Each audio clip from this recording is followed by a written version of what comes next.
Karoual, le journal, présentation Fatmata Diko. Au sommaire, le Premier ministre Rimtalba Jean-Emmanuel Ouedraogo a reçu en audience la représentante du Fonds des Nations Unies pour l'enfance UNICEF au Burkina Faso.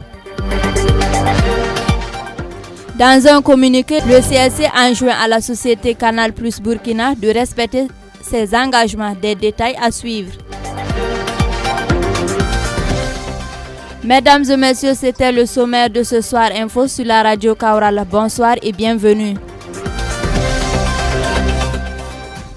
Débutons cette session de 17h par les actualités des examens du CEP et du BPC. Commençons d'abord par celle du CEP. En effet, c'est à l'école Petit Paris A de Dori que le gouverneur de la région du Sahel, Abdul Karim Zongo, a ouvert la première enveloppe contenant l'épreuve de rédaction pour marquer le début du certificat d'études primaires CEP session 2025. Il était en compagnie des autorités administratives, coutumières, religieuses, militaires et paramilitaires. L'essentiel du lancement de l'examen du CEP avec Cheikh Yannick Somé. De toute façon, tu as dit oui là, on sent que tu es prêt. Qui écrit bien. Je peux compter sur vous. Donc courage, n'ayez pas peur. Tout ce qu'on va vous donner là, vous avez déjà vu. Dans le calme, répondez correctement aux questions. Donc bonne chance. Le gouverneur du Sahel, Abdul Karim Zongo, par ses mots a lancé l'examen du certificat d'études primaires CP, session 2025 au Sahel. Après la vérification de l'enveloppe scellée contenant la première épreuve, l'autorité a lu le sujet de la rédaction. Épreuve de rédaction, durée 1 heure, 10 points. Sujet. Un élève dit que faire du jardinage à l'école est inutile. Dis pourquoi il n'a pas raison. Si les 3404 candidats ont pu débuter l'examen ce matin, c'est en partie grâce aux forces de défense et de sécurité qui ont su acheminer les sujets de Kaya à Dori, d'où la reconnaissance du gouverneur. C'est le lieu pour moi déjà de remercier avec l'armée. Voilà, comme je l'ai si bien dit, il a fallu l'armée. Voilà, donc pour acheminer avec les sujets, les cantines, également pour faire déplacer avec des élèves et des organisateurs. Donc pour dire que nous étions avec l'intervention de l'armée, bon, vraiment s'assurer l'organisation allait prendre un sérieux coup dans notre région. La présence des autorités locales ce mardi matin vise aussi à encourager les candidats et leurs examinateurs qui ont accompagné ces élèves durant l'année scolaire écoulée. Voilà, à l'endroit des élèves, voilà, donc c'est leur tour. Nous tous en fait on est passé par là. Voilà, en tout cas on leur souhaite une très bonne chance. Voilà pour ces examens. Madina Lankwande est candidate au CP, mais aussi à l'entrée en 6e. Elle est confiante. Je me sens heureux. Je me suis bien préparée. J'espère réussir le CP cette année. Cette année, l'examen du certificat d'études primaires s'est fait avec certaines innovations. Selon le directeur régional en charge de l'éducation du Sahel, El Hadj Boubacar. Cette année, il y a eu 5 bassins, dont le bassin de Kaya, dont a relevé la région du Sahel cette année. Et dans les perspectives du ministère, en tout cas si les choses se passent très bien, je crois que ça va être la dernière session pour laquelle les épreuves vont être imprimées ailleurs. Et il espère que l'année prochaine, la décentralisation va atteindre la région du Sahel pour mieux se préparer à l'évaluation des élèves du CM2. Si les choses sont décentralisées, déconcentrées, je crois que on a la possibilité donc de mener toutes les opérations plus sereinement. Durant 3 jours, les 3404 candidats de la région du Sahel, répartis en 15 jurys et 26 centres, vont composer les différentes épreuves qui constituent le CP, en écrit, en oral et aussi en sport. Du CP au BPC, le haut-commissaire de la province du Sénou, Émile Firmin Bama, a ouvert ce mardi 3 juin la première enveloppe contenant l'épreuve de dictée au lycée provincial de Dori pour marquer le début de l'examen du brevet d'études du premier cycle. Il était en compagnie des premiers responsables de l'enseignement secondaire du Sahel. Les détails du top départ avec Amadou Ly. 7h30, le haut-commissaire du Sénou donne le top départ de l'examen du brevet d'études du premier cycle BPC au lycée provincial de Dori par l'épreuve de dictée. Émile Firmin Bama a prodigué des conseils aux candidats. D'abord, je saisis cette opportunité pour féliciter les organisateurs, la direction régionale, tout comme la direction provinciale, pour le sérieux mis dans cette organisation que nous trouvons parfaite. En ce sens que nous sommes venus ce matin, nous avons constaté que tout était en ordre, les élèves étaient déjà en classe et avec les numéros déjà inscrits sur les tables, ce qui leur permet de remplir leur feuille de composition. Et nous ne trouvons pas d'imperfection à cette organisation-là. Et dans la même dynamique, le directeur régional de l'enseignement secondaire du Sahel, Salif Porgo, a salué la résilience des professeurs et des élèves dont ils ont fait montrer durant l'année scolaire 2024-2025. À l'endroit des élèves, nous les avons encouragés en leur disant d'être sereins, d'avoir confiance en eux-mêmes et de poursuivre cette habitude que nous ont donné leurs aînés, en ce sens qu'ils nous ont toujours fait de bons résultats, produit de bons résultats au niveau des examens scolaires. À son arrivée, tout était prêt et le haut-commissaire Bama a aussi tenu à louer les efforts des examinateurs du centre d'examen visité.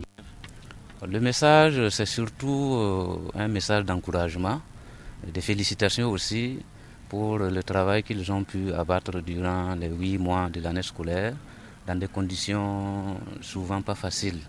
Donc nous connaissons les réalités de la région du Sahel, de la province du Séno et du Dori. Et malgré tout, les élèves comme les enseignants ont donné le meilleur d'eux-mêmes jusqu'à ce matin. Et nous leur avons demandé de garder leur calme, de rester sereins et surtout de faire confiance en eux. Voilà, c'est en faisant confiance en eux qu'ils pourront en tout cas connaître le succès. Et surtout d'éviter également toute idée de fraude et de tricherie qui sont proscrites dans l'organisation de ces examens du BPC. 2382 candidats sont en quête du BPC cette année au Sahel et 90 pour le BP, brevet d'études professionnelles. Cap à présent sur la capitale politique du Burkina Faso. Le premier ministre Rimtalba Jean-Emmanuel Ouedraogo a reçu en audience la représentante du Fonds des Nations Unies pour l'enfance UNICEF au Burkina Faso, Dr Chantal Oumoutoni, ce mardi 3 juin 2025 à Ouagadougou. Elle a fait le déplacement de la primature avant d'explorer les axes prioritaires pour le renforcement de la coopération entre le Burkina Faso et l'UNICEF.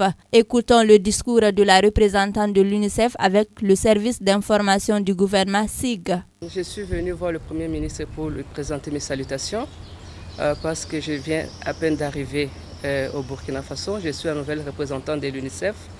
Donc c'était un devoir et un plaisir de venir le voir, lui présenter mes salutations et les remercier aussi de la collaboration qui existe entre le gouvernement du Faso et l'UNICEF parce que le gouvernement du Faso met l'action et les intérêts des enfants, les bien-être des enfants au cœur de l'action gouvernementale. Et nous sommes venus remercier le Premier ministre pour cela, mais aussi le rassurer que nous allons continuer à travailler avec le gouvernement dans la vision du gouvernement et suivant les priorités définies par le gouvernement pour continuer à assurer le bien-être des enfants.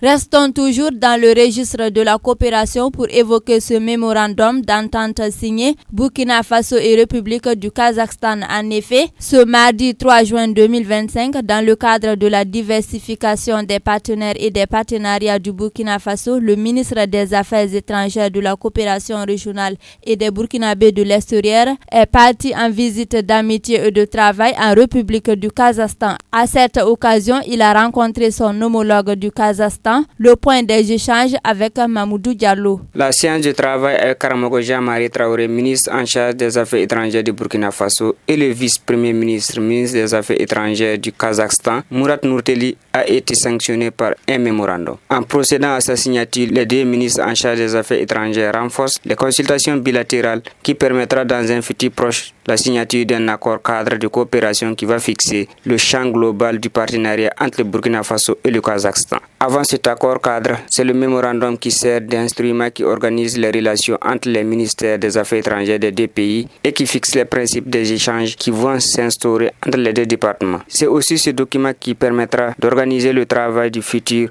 avec les autres départements sectoriels selon Karamogo Jean-Marie Traoré. Tout en saluant la visite de son homologue burkinabé à Astana, Murat Nourteli a indiqué que son pays est dans une démarche d'ouverture aux pays africains avec un intérêt particulier le Burkina Faso. Les échanges entre les deux personnes personnalités ont porté sur de nombreux axes qui sont entre autres le commerce, l'économie, l'agriculture, la santé, afin de permettre au peuple des deux pays de se connaître mieux et de s'enrichir mutuellement. Refermons les portes de ce 17h dans le registre de la communication. Dans un communiqué paru le 2 juin 2025, signé par le président du Conseil supérieur de la communication CSC, Louis Modeste Ouédraogo, le CSC enjoint à la société Canal Plus Burkina de respecter ses engagements pris dans le cadre de la diffusion des programmes des chaînes publiques nationales, même après l'expiration de l'abonnement. L'essence de cette note avec Ismaël Konfé. Selon le communiqué paru hier 2 juin 2025, le Conseil supérieur de la communication et Canal Plus avait signé le 14 février 2025 une convention de distribution des services audiovisuels à péage, marquant le renouvellement de celle de 2012. Cette convention engage en son article 8 Canal Plus à diffuser les chaînes publiques nationales, notamment la radio-télévision du Burkina RTB, même après l'expiration des abonnements. Selon le CSC, cette obligation vise à respecter le droit des Burkinabés à l'information. Le Conseil supérieur de la communication termine son communiqué en demandant à Canal Plus de prendre toutes les dispositions nécessaires pour l'effectivité de cette mesure dans l'intérêt du consommateur. En rappel, le Conseil supérieur de la communication avait enjoint à Canal Plus par un communiqué en date du 28 mars 2025 d'occulter l'émission Qui veut épouser mon fils des bouquets. L'autorité de régulation avait sommé Canal Plus de payer 25 millions de francs CFA pour n'avoir pas respecté l'interdiction de diffuser l'émission Bachelor. Radio Karoual, le journal, présentation Fatmata Diko. Mesdames et messieurs, c'est la fin de ce Soir Info sur la radio Kaoural. Merci aux reporters et aux techniciens du soir, Amadou Diko. Cependant, restez sur cette fréquence car la version Foufoudé, c'est dans quelques instants.